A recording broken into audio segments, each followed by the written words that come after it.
ഇന്നത്തെ നമ്മളെ പുതിയൊരു വീഡിയോയിലേക്ക് എല്ലാവർക്കും സ്വാഗതം. ഇന്നത്തെ നമ്മളെ റെസിപ്പി അരിയൊന്നും കുതിർത്താതെ അരി അരക്കാതെ വളരെ സിമ്പിളായിട്ട് ചെയ്തെടുക്കാൻ പറ്റിയ ഒരു ഈവനിങ് സ്നാക്കായിട്ടോ അല്ലാന്നുണ്ടെങ്കിൽ ബ്രേക്ക്ഫാസ്റ്റിനൊക്കെ ഉണ്ടാക്കിയെടുക്കാൻ പറ്റിയ ഒരു ഐറ്റമാണ്. അപ്പോൾ വീഡിയോയിലേക്ക് കിടക്കുന്നതിന് മുന്നേ ചാനൽ സബ്സ്ക്രൈബ് ചെയ്യാത്ത കൂട്ടുകാരെല്ലാം ഒന്ന് സബ്സ്ക്രൈബ് ചെയ്ത് സപ്പോർട്ട് ചെയ്യണേ. എന്നാൽ ശരി, നമുക്ക് വീഡിയോ കണ്ടു നോക്കാം. അപ്പോൾ ഇത് ഉണ്ടാക്കിയെടുക്കാൻ വേണ്ടി ഒരു കടായി സ്റ്റൗവിലേക്ക് വെച്ച് കൊടുത്തിട്ടുണ്ട്. ഇനി ഇതിലേക്ക് നമുക്ക് 250 കപ്പിന് 2 കപ്പ് വെള്ളം ഒഴിച്ചു കൊടുക്കണം. ഇനി നമുക്ക് ഇതിലേക്ക് 1/2 ടീസ്പൂൺ ചെറിയ ജീരകം, കൂടെ ഒരു കഷ്ണം ഇഞ്ചി ചെറുതായിട്ട് കട്ട് ചെയ്തെടുത്തത്, 1 ടീസ്പൂൺ ചില്ലി ഫ്ലെക്സ്, ഇത്രയും ചേർത്ത് കൊടുത്തതിന് ശേഷം ഇനി ഇതിലേക്ക് നമുക്ക് കുറച്ച് മല്ലിയില ഇതുപോലെ കട്ട് ചെയ്തത് ഇട്ട് കൊടുക്കാം. പിന്നെ 1 ടീസ്പൂൺ ഉപ്പും കൂടെ ചേർത്ത് കൊടുത്തിട്ട് നല്ല പോലെ ഇളക്കി കൊടുക്കാം. ഇനി ഇത് നമുക്ക് നല്ല പോലെ തിളച്ച് കിട്ടണം. ഫ്ലെയിം ഹൈ ഫ്ലെയിമിൽ തന്നെയാണ് വെച്ച് കൊടുത്തിട്ടുള്ളത്.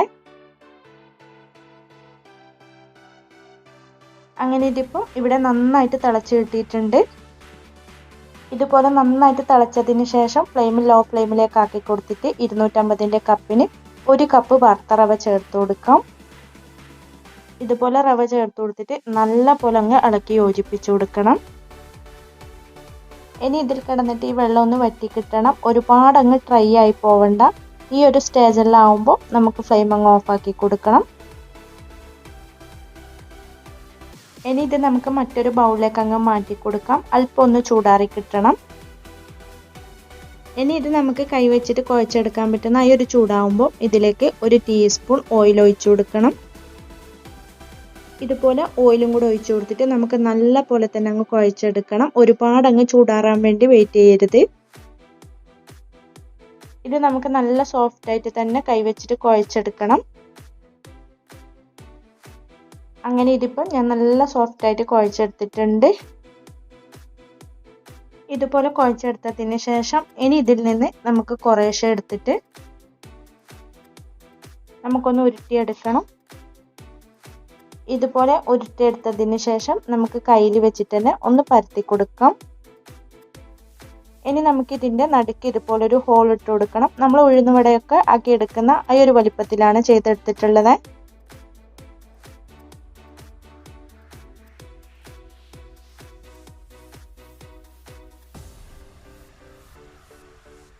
ബാക്കിയുള്ളതും നമുക്കിതുപോലെ ഉരുട്ടിയെടുത്തതിന് ശേഷം കയ്യിൽ വെച്ചിട്ട് ഇതുപോലെ ഒന്ന് പരത്തിയതിന് ശേഷം നടുക്കൊരു ഹോൾ ഇട്ട് കൊടുക്കണം.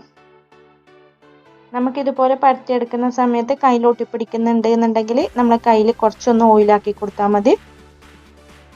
അങ്ങനെ ബാക്കിയുള്ളതും ഞാൻ ഇതുപോലെ തന്നെ അങ്ങ് ചെയ്തെടുത്തിട്ടുണ്ട്. ഇനി ഇത് നമുക്ക് എണ്ണയിലിട്ടിട്ട് ഫ്രൈ ചെയ്തെടുക്കണം. ഇത് നമുക്ക് ഫ്രൈ ചെയ്തെടുക്കാൻ ആവശ്യമായ ഓയിലൊന്ന് ചൂടാകാൻ വെച്ചിട്ടുണ്ട്. ഇനി ഈ ഓയിൽ നമുക്ക് നന്നായിട്ട് തന്നെ ചൂടായി കിട്ടണം. അങ്ങനെ ഇപ്പോൾ ഈ ഓയിൽ നല്ല പോലെ ചൂടായി കിട്ടിയിട്ടുണ്ട്. ഇനി നമ്മൾ റെഡിയാക്കി എടുത്ത ഓരോന്നും നമുക്കിതിലേക്ക് അങ്ങ് ഇട്ട് കൊടുക്കണം. ഫ്ലെയിം നമുക്ക് മീഡിയം ടു ഹൈ ഫ്ലെയിമിൽ തന്നെ വെച്ച് കൊടുത്തിട്ട് വേണം ഇത് ഫ്രൈ ചെയ്തെടുക്കാൻ. ഇതുപോലെ തിരിച്ചും മറിച്ചും ഇട്ട് കൊടുത്തിട്ട് 2 സൈഡും നമുക്ക് നന്നായിട്ടൊന്ന് ഫ്രൈ ചെയ്തെടുക്കണം.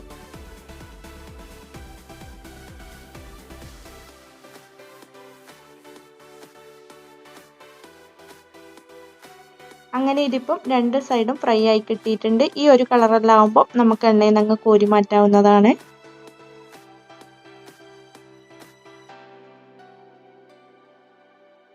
ബാക്കിയുള്ളതും നമുക്ക് ഇതുപോലെ തന്നെ എണ്ണയിലേക്ക് അങ്ങ് ഇട്ട് കൊടുക്കണം. ഇനി ഇത് നമുക്ക് തിരിച്ചും മറിച്ചും ഇട്ട് കൊടുത്തിട്ട് 2 സൈഡും നല്ലപോലെ അങ്ങ് ഫ്രൈ ചെയ്തെടുക്കണം.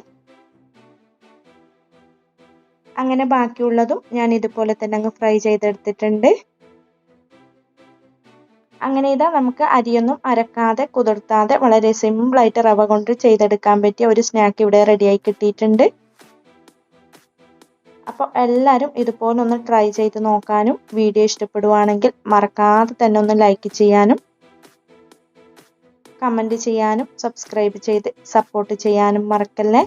ഇൻഷാ അല്ലാഹ് അടുത്തൊരു പുതിയ വീഡിയോ ആയിട്ട് നമുക്ക് വീണ്ടും കാണാം. Thank you for watching.